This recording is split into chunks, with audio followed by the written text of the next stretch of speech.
আপনারা যেভাবে করে 17 বছর নির্যাতিত হয়েছিলেন, আমরা এখানে যারা উপস্থিত আছি আমরা সকলেই নির্যাতিত হয়েছিলাম। আমি যদি কোনো ভুল করে থাকি আমাকে ক্ষমা করে দিবেন।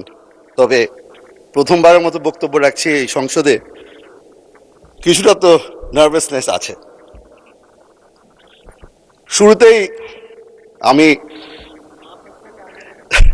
শুরুতেই আমি শ্রদ্ধার সাথে স্মরণ করছি শহীদ রাষ্ট্রপতি জিয়াউর রহমানকে এবং বেগম খালেদা জিয়াকে। ওনাদের কারণে আজকে এই স্বাধীন বাংলাদেশে দাঁড়িয়ে আপনার সামনে বক্তব্য রাখতে পারছি। মাননীয় স্পিকার, আমি প্রথমে আপনাকে ধন্যবাদ জানাতে চাই। আপনি হয়তো ভুলে গেছেন, তবে আপনার সাথে আমার একটা বেশ পুরানো সম্পর্ক আছে। আমার বাবা যখন বাংলাদেশ জাতীয়তাবাদী দল জয়েন করে, সেই প্রস্তাব আপনি নিয়ে গিয়েছিলেন। আর তার মাধ্যমেই, যেহেতু আমার বাবা জাতীয়তাবাদী দল এবং জাতীয়তাবাদে বিশ্বাস করতেন, সেই কারণে আজকে আমি মাননীয় প্রধানমন্ত্রী তারেক রহমান সাহেবের দলে যোগ দিয়ে ওনার সংসদ সদস্য হিসেবে দাঁড়িয়েছি। মাননীয় স্পিকার, এখানে দাঁড়ানোর পরে অনেকেই তাদের নিজ নিজ এলাকার সমস্যার ব্যাপারে কথা বলেন। আমি আজকে সেটা থেকে একটু দূরে সরে যাচ্ছি। রাঙ্গুনিয়া চট্টগ্রাম 7-এর জনগণ আমাকে ভোট দিয়ে এখানে পাঠিয়েছে, কারণ তারা বিশ্বাস করেছে যে আমার মধ্যে হয়তো সেই ক্যাপাবিলিটিটা আছে যেটার মাধ্যমে এই এলাকার সব সমস্যার সমাধান আমি খুঁজে পাব। আজকে এখানে দাঁড়িয়েছি, ধন্যবাদ জানাচ্ছি মাননীয় প্রধানমন্ত্রীকে, কারণ উনি একটা সুযোগ করে দিয়েছে আমাকে এবং আমাদের সকল সদস্যদেরকে, যেখানে বারবার করে সংসদে দাঁড়িয়ে ওনার সাথে আলাপ আলোচনা করা যাচ্ছে। ওনাকে এখানে পাচ্ছি আমরা, এবং ওনার সাথে আমাদের যেই মিনিস্টাররা ওনার সাথে কাজ করছেন তাদেরকেও আমরা প্রতিদিন পাচ্ছি।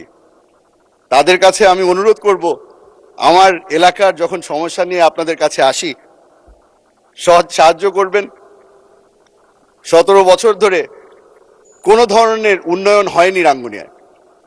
আজকে আপনাদের কাছে হাত পেতে ছোট ভাই হিসেবে এসেছি, আশা করি আপনারা সকলেই সাহায্য করবেন।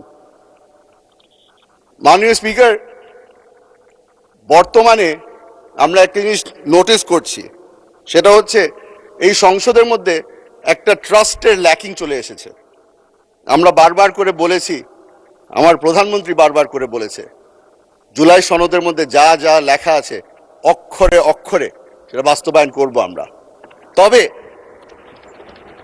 আমার বিরোধী দলের বন্ধুরা সেটা বিশ্বাস করতে রাজি না। হয়তো এত বছর নির্যাতিত হওয়ার কারণে তারা এখন আর কাউকে বিশ্বাস করে না। তবে আমি বলে রাখি, আপনারা যেভাবে করে 17 বছর নির্যাতিত হয়েছিলেন, আমরা এখানে যারা উপস্থিত আছি আমরা সকলেই নির্যাতিত হয়েছিলাম। আপনারা যেভাবে করে এখানে সংসদ সদস্য আছে যে আয়না ঘরে অনেক বছর ছিলেন, আমিও সেই একই আয়না ঘরে 7 মাস হয়ে এসেছি। বেশ লম্বা জার্নি ছিল আয়না ঘর থেকে এই সংসদ পর্যন্ত। আশা করি আমার উপরে তারা ভরসা রাখবে। আশা করি যারা যারা এখানে নির্যাতিত, যারা এখনো এই গুমের শিকার, যারা এখনো প্রিয়জনকে ফিরে পায়নি, তাদের উপরে ওনারা ভরসা রাখবেন। আমরা একটা নতুন জিনিস দেখতে পেলাম।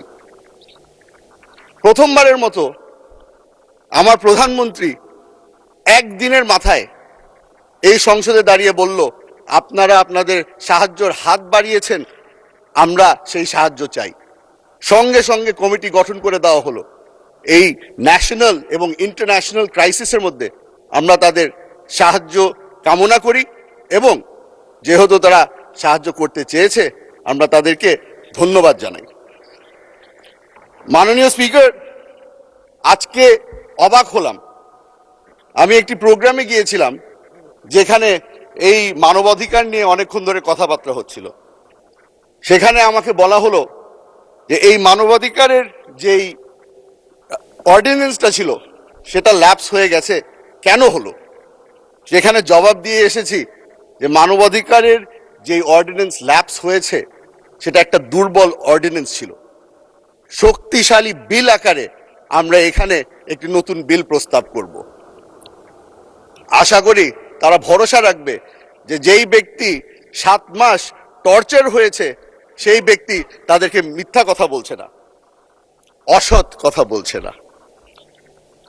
মাননীয় স্পিকার,